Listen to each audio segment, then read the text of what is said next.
I think there are two things. One, if I look at what I've learned from the other philanthropists, from either those who are actually working in Africa or in Asia itself, is basically that there is another way of looking at things.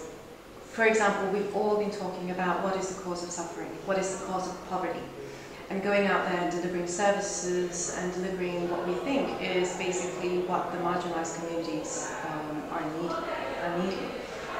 But instead of looking at what is the cause of poverty, what about looking at how do we bring about more wealth? And creating wealth also then means that there are more taxes going into the system, and I never actually think about taxes going into the government.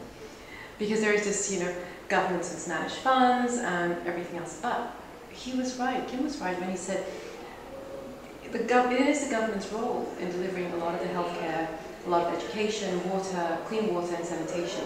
So if we perfect that system, and with a wider tax base and a wider tax, people paying into tax system, the voice will be much louder in demanding governance, right, which is what we complain about mismanagement of funds. So that's one. The other one is working with development agencies.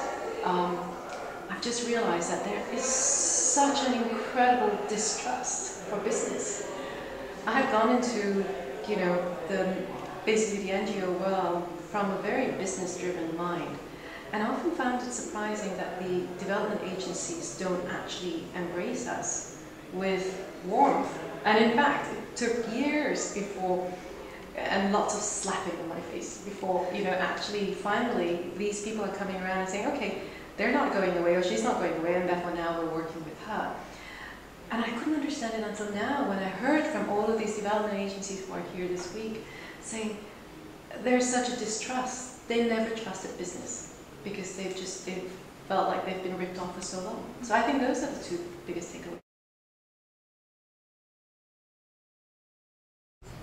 Well, I think the biggest change for me, what I think will affect me going forward, is this realization that actually business can be an agent for development. I've always had a very, very skeptical view of business and what the intentions of enterprise are.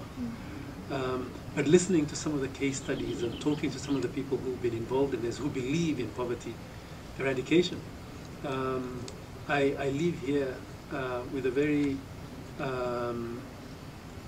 with a much more positive feel about the potential for enterprise being an agent for changing the poverty situation, for addressing questions of poverty.